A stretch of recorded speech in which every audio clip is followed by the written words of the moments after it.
Heap বা নিতম্ব, ইংরেজিতে হিপ। খাশম অর্থ নাক, ইংরেজি নোজ। কালব অর্থ হৃদয়, ইংরেজি হার্ট। রিয়া ফুসফুস, ইংরেজিতে হবে লাং। মাদা পাকস্থলী, ইংরেজিতে হবে স্টমাক। আজম অর্থ হাড়, ইংরেজিতে হবে বোন। আদৌলাত মাংসপেশি, ইংরেজিতে হবে মাসেলস। সাদি বা নুহুদ অর্থ স্তন, ইংরেজিতে হবে ব্রেস্ট। জুব উদুর রাজ্জাল পুরুষাঙ্গ, ইংরেজিতে হবে পেনিস।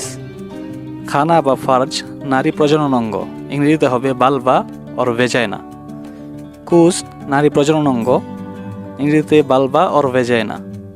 এটা গালি, তাই এটা ব্যবহার না করাই শ্রেয়।